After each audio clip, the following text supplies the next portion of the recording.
thank you, Dan. And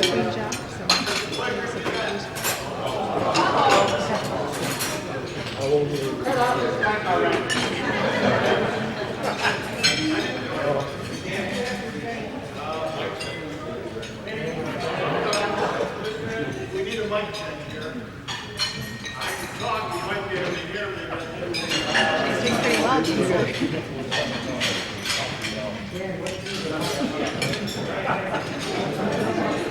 Doing pretty well, Jason. all right. That concludes my presentation. Sorry you couldn't hear it, but it was great and brief. Thank you, Dan. It is a pleasure to be back listening to what an active chapter you have. It really is. I've spoken to a number of FEI chapters.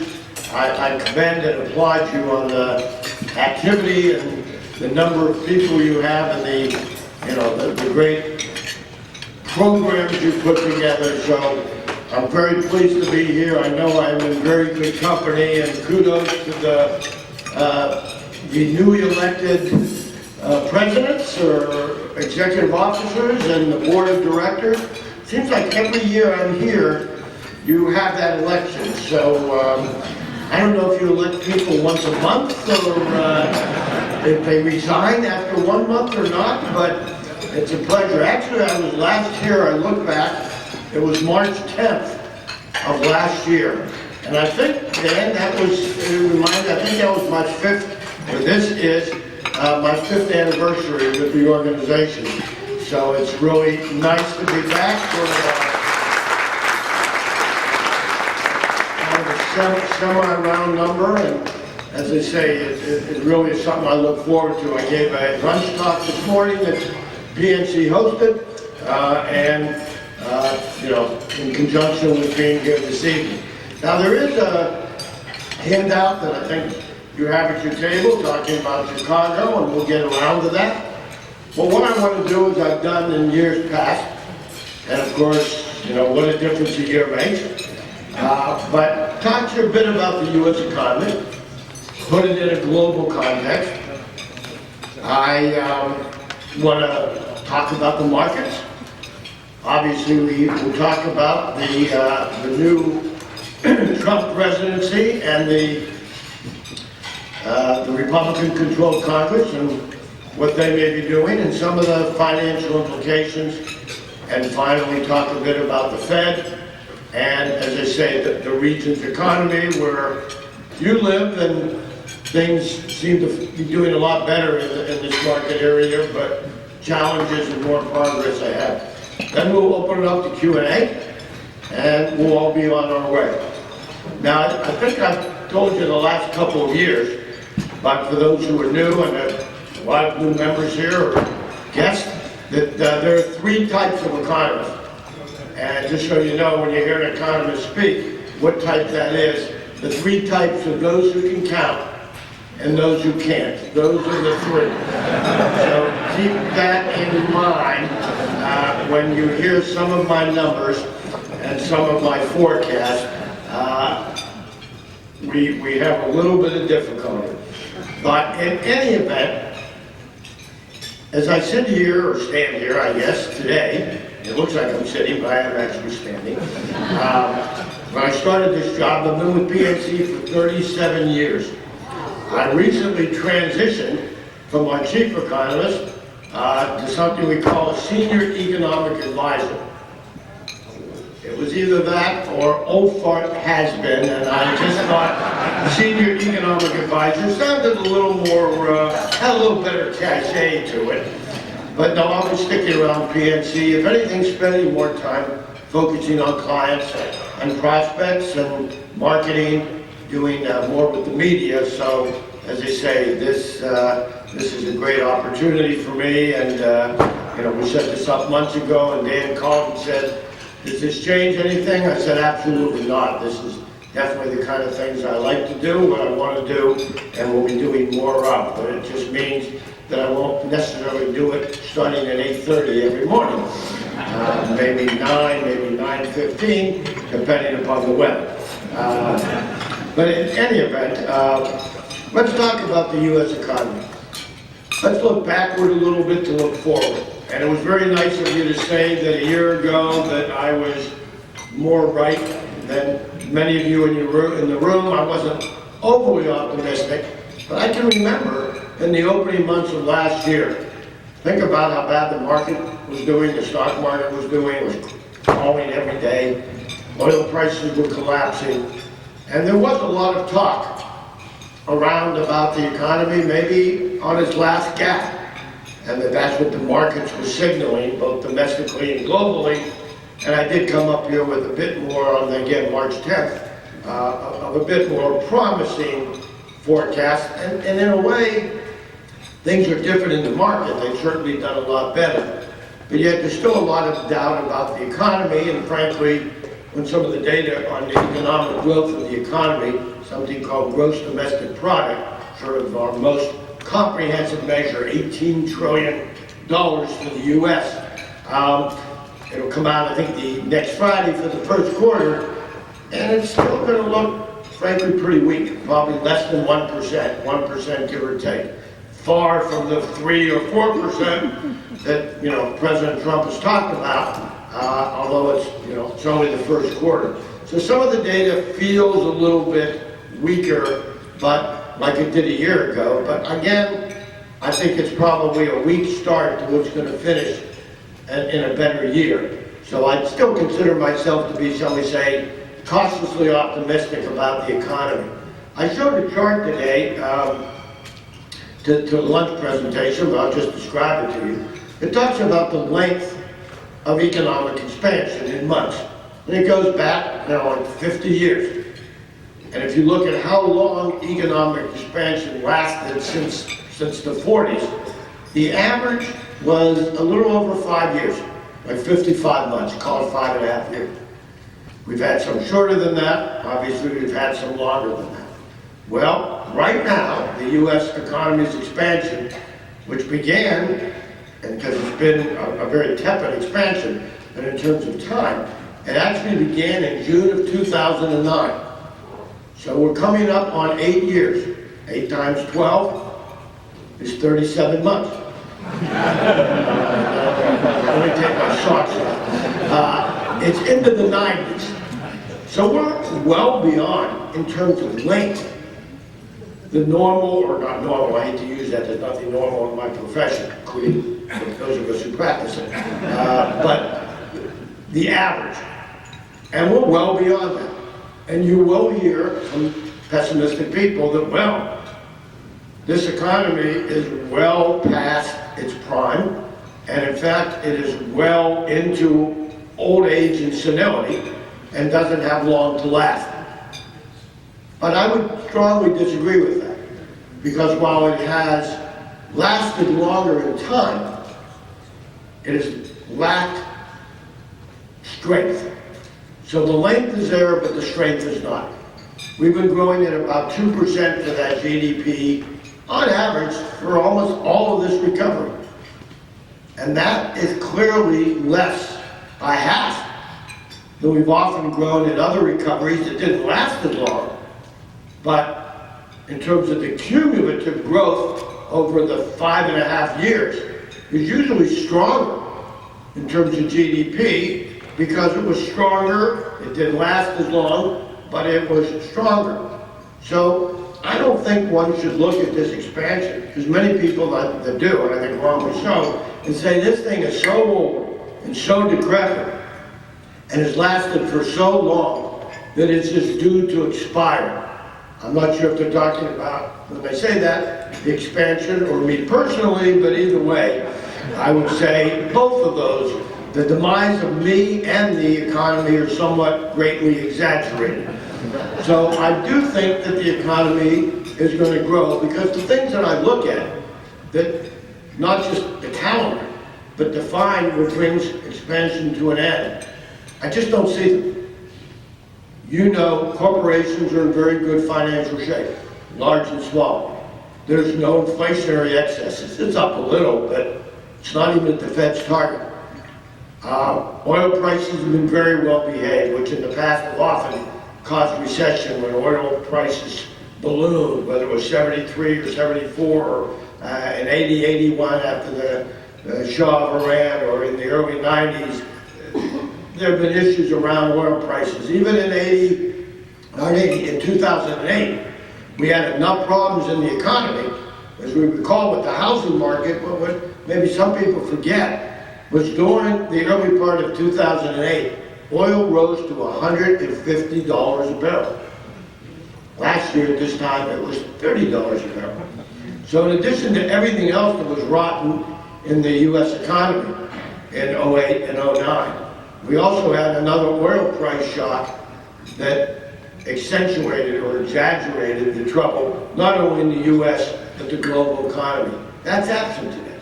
Inventories. I can ask you and your businesses.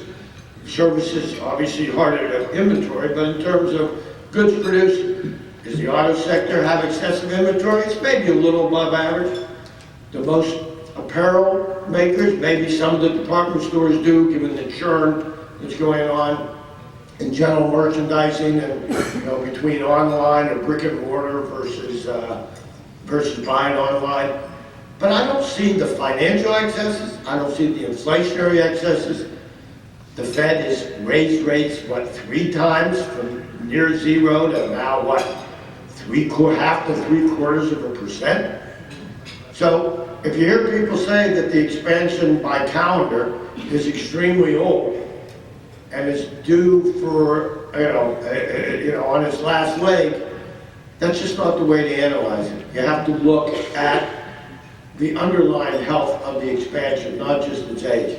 And so, my theme is, while the economy has lots of challenges, and certainly what comes out of the Trump administration, the Republican-controlled Congress, will certainly impact the continued staying power of this expansion. Don't listen to the people that get on CNBC and tell you that, this thing is so old and bank lending is slowed down. That's the latest. You heard a couple of guys, bank lending is slowed down in the first quarter, that's a sure sign. Or auto sales came down in February and March to about 16 million. And that's a sign that the consumers had it. Or economic growth in the first quarter, which will be announced next week, will be on the soft side. Those are the ebbs and flows in the economy. What I look at is what's happened since the election. Has been a mindset change. Say what you want about the Trump administration, the Republican-controlled Congress. At least from a business point of view, people are more hopeful that deregulation, that perhaps some tax relief, corporate and individual, which admittedly got sidetracked by trying to pass health care, and then today you read that once again they're going to bring the ACA and maybe another bill in the House that's going to come out next week. And the more they keep working on that, as very important as it is, it clearly takes the air out of the room, so to speak, to talk about tax reform or to talk individual corporate, repatriation, infrastructure spending, those types of activities as well. So, but if you look at a lot of the surveys, this is what I'll be writing about in my newsletter that will come out in just a couple of days. If you look at surveys, and you can decide for yourself, many business and consumer surveys have had a noticeable improvement in the last 3-4 months. Call it wishful thinking, perhaps, but the mindset about the economy and the prospects for the economy and some fiscal policy response has been, it's been extraordinarily positive. But so far, we're not really seeing the follow-through. And sometimes we call it the hard data. The soft data is sort of the mindset between your ears. But does that translate into actions? And I call it the Peter Pan syndrome. If we're all thinking nice thoughts about the economy, will it be able to fly? So we're going to have to see if nice thoughts alone would do it. The economy ought to be flying faster and higher in the next 3 to 6 months. And while I wouldn't say we're going to go to the stars, I do think we're going to see some better economic activity over the spring and summer months. relative to the weak start to the year. And I think you're going to see it in a lot of areas. Consumer spending. I'm counting on all of you to get out there and spend your spend very cautiously in line with your growing income. But I do think that consumers, which are always the mainstay of the U.S. economy, 70% of it, jobs are up. We've seen that in the first quarter. March was a little weaker, but for the first quarter, job growth was strong. The unemployment rate came down. Wages are beginning to pick up. They're up, from kind of 2%. The last couple of numbers have been about 2 3/4 to 3%. So I think you're going to see bigger wage payments. Now, of course, I'm not talking about you who work for PNC. You're not going to see any kind of wage increases. Because I'm only talking about productive people that earn the money. I'm not talking about bankers who are leeches on the American economy. Thank you very much. And that concludes my remarks and my career at PNC. Now, I think we will see some faster wage growth even amongst my colleagues and amongst the industry. Stock prices are up, home prices are up. As I say, consumer confidence is doing fairly well, and people have income. Of course, there are lots of problems the way that's distributed across, and there's still a lot of pockets of individuals and communities that don't have it. But I think you will see that consumer spending after a weak start to the year, based on the data, retail sales, and others, will look a lot better. If that doesn't happen, I might as well stop talking now, because the economy can't improve without the help and the participation of all of us in this room and the other 300 million of us that are really the economic engine. But that's my judgment that the American consumer has the mindset and, I think, the financial wherewithal without taking on a tremendous amount of debt to at least increase spending at 2.5% to 3%. And that the overall economy tends to mirror what the consumer does, which is not technically part of consumer spending, but obviously closely related to it. Looks like it's been a very strong spring, early spring for housing. We've seen that in this region. We've seen it across the country. We're going to get some data, I think, tomorrow morning on existing home sales for the month of March. We'll see, but I expect a pretty good increase to cap off what was a good first quarter. Yeah, the weather was warmer, so housing did somewhat better. Mortgage rates have actually backed down towards 4% after moving up, in the, quote, fear of reflation in the first couple of months after the Trump administration's win. Rates have actually backed down a little bit. I think they might not stay that low, but mortgage applications, housing looks to be very good. As I said, auto industry is probably not going to grow a lot, but it's at a very high level. 17.5 million new and cars and trucks. And I think we'll hold there for the next couple of years. So while there may not be a lot of growth, I think the auto parts and aftermarket industry is going to be strong and continuing to add jobs. And we're seeing that in some other manufacturing areas as well, as the dollar, after being super strong in 2014, sort of leveled off a bit in 2015, and it's actually come down a little in 2016. So I think that's an area. But I also think business investment, which has been MIA. Businesses have just not been investing in their people or in their equipment the last several years. Whether it's a regulatory issue, whether it's the Obama administration, whether it is certainly the fact that there's a lot of excess capacity, there hasn't been maybe a major technological breakthrough, but I think we're seeing, and we saw in the first quarter, some better data on business investment. Exports. Exports are important. So for the U.S. to continue to grow exports, we need the rest of the world to grow. So to look a little beyond our borders, the data on China is looking a lot better. And I'm really glad to see that President Trump decided not to declare China a currency manipulator. I think that would have been a huge mistake. One he, of course, said as candidate Trump, day one, we're gonna do that. Well, he's backed off it. You don't need to pick a trade fight with the world's second largest economy, particularly if you're realizing our relationship with China is many multifaceted. I think that's redundant to say many multifaceted as I think about that. But multifaceted, especially with North Korea and the cooperation we're trying to get there. So that tones down some of the rhetoric we heard out of the campaign about trade wars with China or with Mexico.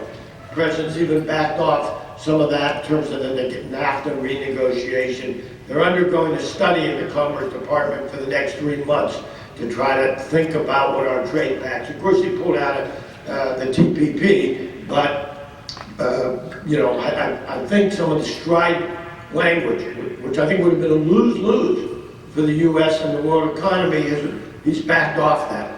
And I can maybe credit Gary Cohen, who is in there, maybe this, some of the economic advisors that are talking to him to say that's not good, although we appointed somebody as a trade negotiator that would like to start a trade war with China, but hopefully that guy's losing influence. Peter Navarro, who, I don't know, he got picked out of nowhere, and I think he's giving the president public advice. But hopefully, maybe he's been diminished a little bit. So hopefully we're going to see our exports do a little better. Agricultural, industrial exports, service exports, maybe see some tourism, which is a service export when people come here to visit our country, and certainly on the technology side and the business investment side. So if I'm right about the economy growing a bit faster, particularly after a weak start to the year, we need consumers, we need housing, we need business investment, and we need some global economic growth into which we export. Europe's probably going to grow a bit faster this year. Britain, probably not as they go through Brexit. But mainland Europe, continental Europe, is likely to grow a bit faster. As I mentioned, the data on China, to the extent, it's believable, and you got to take it somewhat with a grain of salt, but it's actually shown better growth in China over the last year, and particularly in the opening quarter. Latin America, South America, Brazil's out of depression, but that continent is still weak. And our North American neighbors, our two largest trading partners. If oil stays around $50 a barrel, that's good for Canada and Mexico. The Canadian economy seems to be doing fairly well, and the Mexican economy is on the weaker side. So as I look around the rest of the world, I still see continued economic growth. In fact, the IMF just revised up, it was very little, their outlook for world economic growth to 3.5%. They revised it up just to show you economists have a sense of humor. They revised it from 3.4% to 3.5%. Not only is that a rounding error, what they really should have said is we revised it up from 3.4 to 3.5%, give or take 3 percentage points. That's about the margin of error in some of these forecasts. But it's the first time in years that the IMF has actually revised up its world GDP growth forecast. Some of it was the US, some of it was Europe, some of it was China, and as they say, some of it was Brazil going from, collapse or depression into more of a stable to slight increase.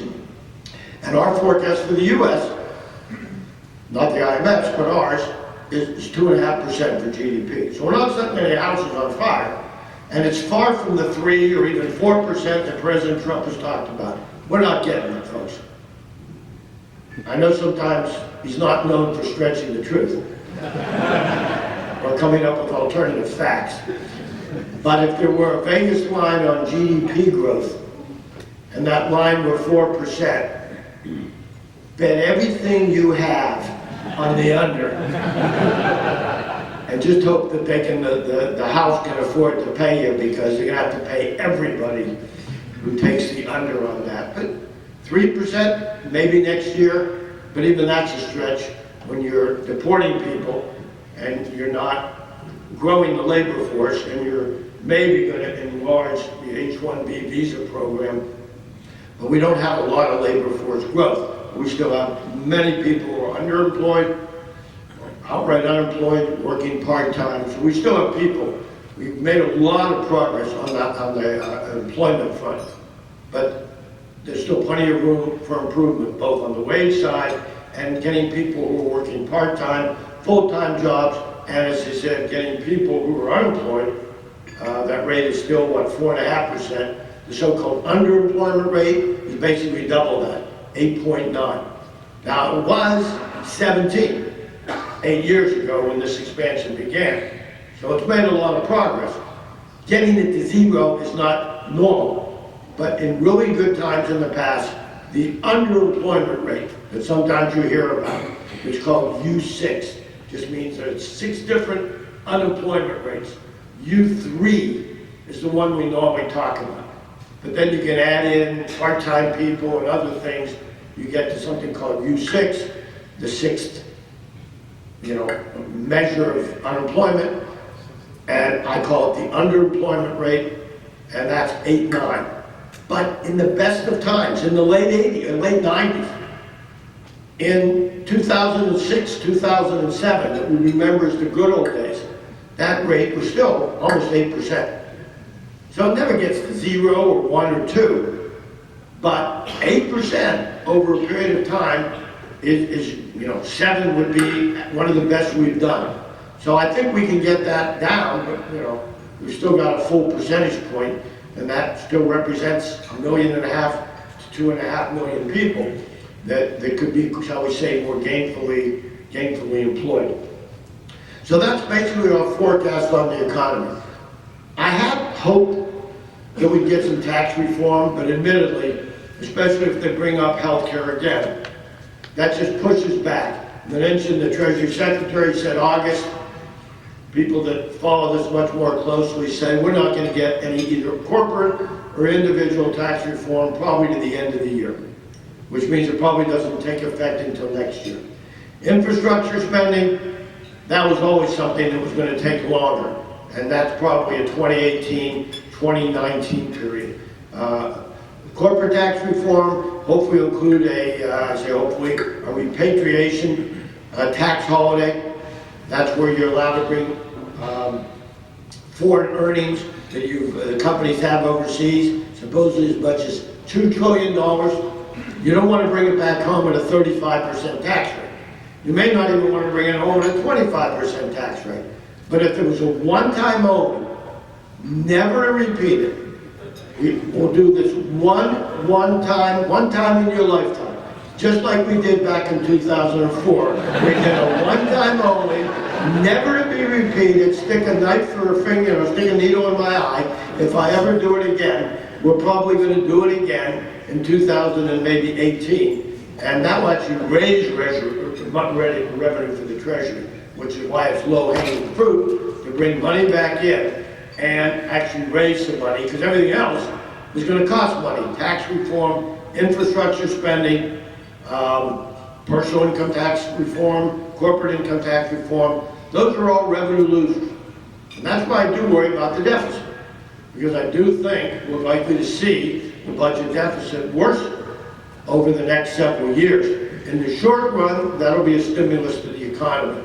Over a longer period of time, if you ask me about what might end this recovery several years down the road, it could be a pretty large buildup of federal debt and the impact that could have on interest rates and on federal funding. But as I say, maybe we'll talk about that next year or the year after if you invite me back.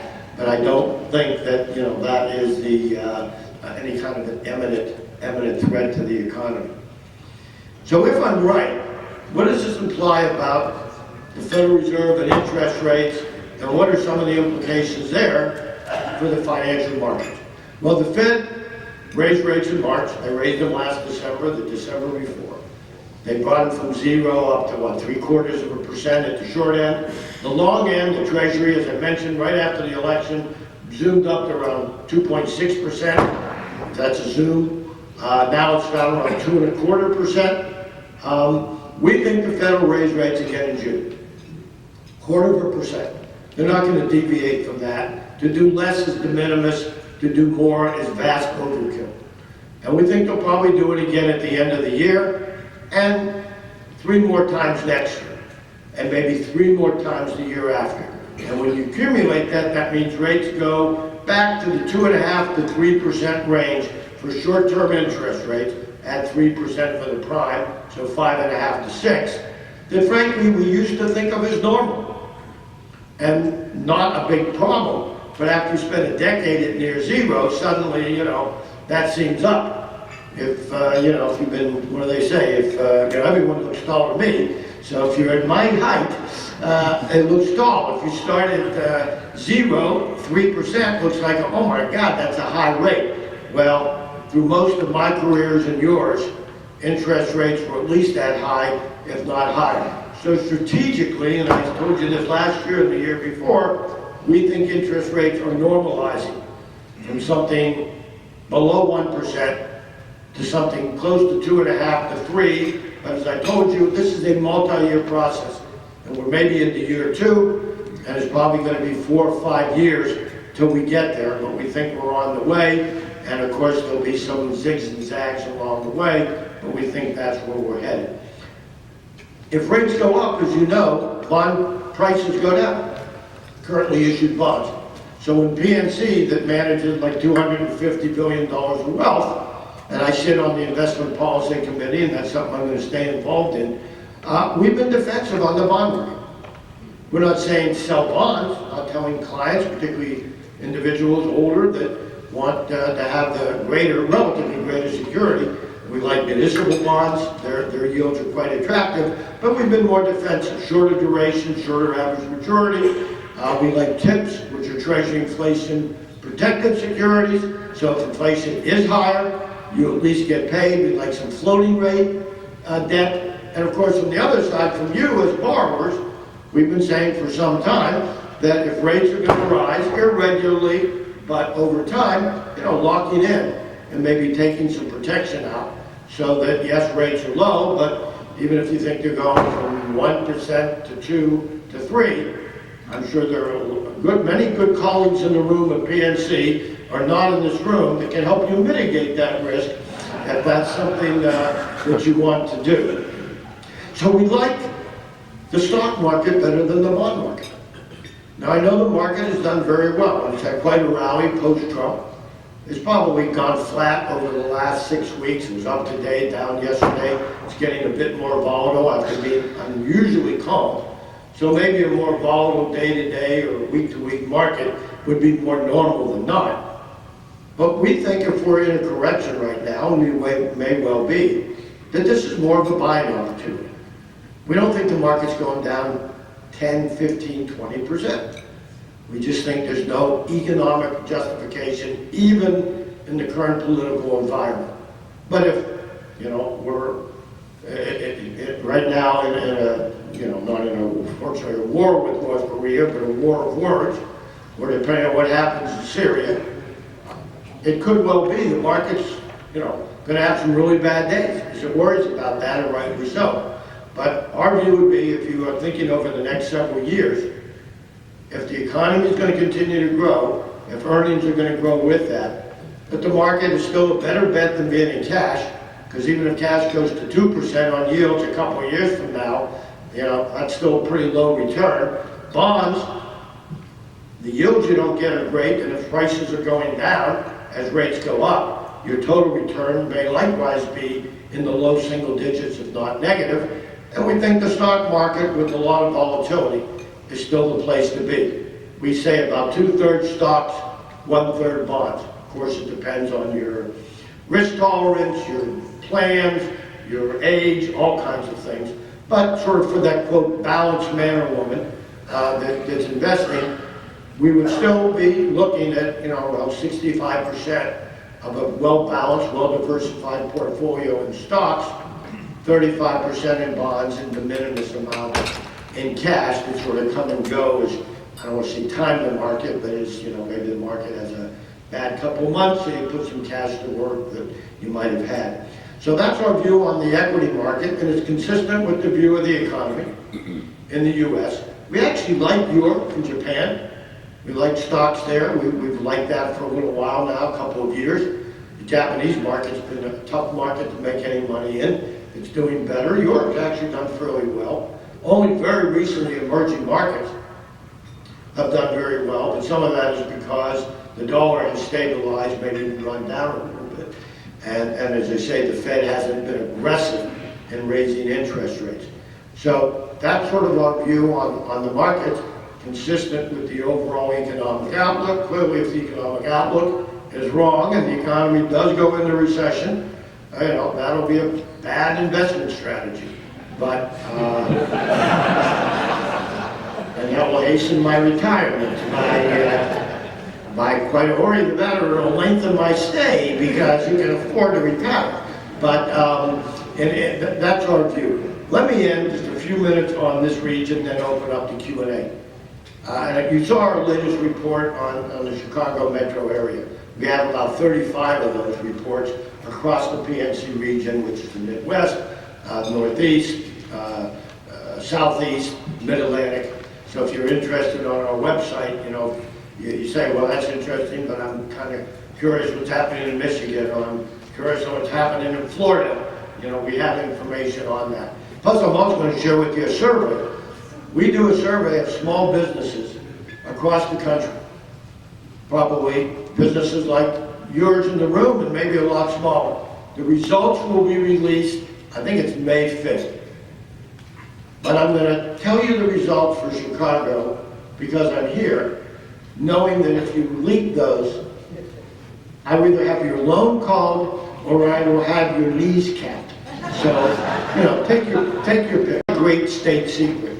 But in our surveys, as I mentioned earlier, in other surveys, we saw, now these surveys were taken in February and early March. So yes, we didn't have the ACA, sort of never get to a vote. We haven't had, we didn't have Bill O'Reilly resign. We didn't have all the really important things happen in the world that affect people's opinion. But we did have, some idea about what was going on back in February and into March. I can tell you, we've been doing this survey since 2003, both for the national level and the Chicago area. The increase in optimism rose to a new high we've never seen in the survey's history. Now again, false bravado, thinking nice thoughts, will it actually turn into action? Will businesses actually hire and have the sales and have the profits that they're hopeful to have? Time will tell. They're probably overly optimistic, but I think there is some reason that the optimism is called for. So like other surveys we've seen in the nation and in this region, small businesses are very, very positive in their outlook for their own company, in their outlook for their sales, their hiring, their profitability, and feeling much better about the national economy. We'll see whether or not, that was a major miscalculation or whether that was a reasonable, if not a little bit overdone, and that some of those expectations will turn into reality in terms of better economic activity. I think it will. In Chicago in particular, the last couple of years, your job growth has pretty much been at the national trend. In the years prior to 2005, when I first started to come here, frankly, the recovery, as slow as it was at the nation, was even slower in this region. You were not growing jobs even at the national pace. And we don't have GDP for Chicago or any metro area, not without years of lag. So I can't quote that to you. So I mostly focus on jobs. We don't have retail sales for Chicago or any metro area. We do have housing data, which is looking a lot better in the last couple of years, house price data, and we have job data. And I can tell you for the last couple of years, as you see in our report, job growth in the Chicago metro area is pretty much parallel the national trend. You grew about 1.7% 2 years ago, about 1.4% last year. Our forecast for this year, a bit slower, 1.2%. You have 4.7 million people employed in the Chicago metropolitan area. So do the math, since I'm not that good at it, but 4.7 million times a little over 1% is probably 50 to 55,000 new jobs. The unemployment rate in this region is above the national average. It's been above the national average. It's been coming down, but the latest couple of numbers for the first 2 months of this year, the rate was around 5.5%, 5.25%. The national number was around 4.75%. We actually think that the rate will do a bit better than our own forecast, and instead of being around 6% this year, we think it'll probably come down to around 5.5% as 50 to 60,000 more people find jobs in the area. In terms of house prices, well, they've been rising for the last 5 years. They haven't gotten back to the level they were at the peak in '07. A few places have. The nation's almost there. You're back to about 2008. So not quite all the way back. We think home prices will probably go up about 3 to 3.5%, a little more than the 2 to 2.5% they've been rising the last couple of years in this market. So I think the Chicago market, at least for the next year, maybe the next couple of years, will continue to pretty much parallel the national economic trends, at least in terms of jobs, in terms of housing activity. Hopefully that means lower personal and business bankruptcies and continued drop in the unemployment rate. Now that's of course conditioned on the national trend. If that's all wrong, then Chicago's not going to grow if the national economy doesn't, and vice versa. If the economy does even better, the national economy, some of that may well show up in a little better than a forecasted growth in the Chicago area, and I would say in the Midwest in general. So as we come up on probably past time for me to stop talking, and since I know I'm way ahead of you because you stopped listening a long time ago, but we'll try to both end my talking and your listening about the same time now. But there are a lot of risks to the economy, globally, domestically. Some of it's political, some of it's geopolitical, but with all that aside, because when is the economy never subject to risk or uncertainty, my best judgment is a year from now, if I'm back here, we'll look back, the economy will have grown maybe 2.5%. The unemployment rate will be 4.25% to 4.5%, rather than 4.5% to 4.75%. The interest rates will be up 2 times, maybe 3, between now and then. Treasury rates, instead of being at 2.25%, maybe back towards 2.5% or 2.75%. And I would guess that the stock market will be higher, not by 10 or 15%, but maybe 3 to 5% than it is today, which means, including dividends, the total return on stocks will outshine anything you're going to get in the bond market or in cash. And if that all comes even close to being accurate, this region should come along for the ride and should see sort of the same moderate economic growth in terms of jobs and housing activity that you're seeing nationwide, which means another 50 to 60,000 jobs, and hopefully a drop in the unemployment rate down towards 5.5%. Not as low as the U.S., but continuing to go lower and maybe even narrow the gap a little bit that you've been doing for the last half dozen years. So on that note, I thank you for your attention. I thank you for the invitation to be back here. I know you all want to get to see the Blackhawks. I'd like to see the Penguins. But at this point, I would be glad to do my best, as I always do, to avoid answering any of the really tough questions that you have for me, but any really easy ones, bring them on. Thank you very much.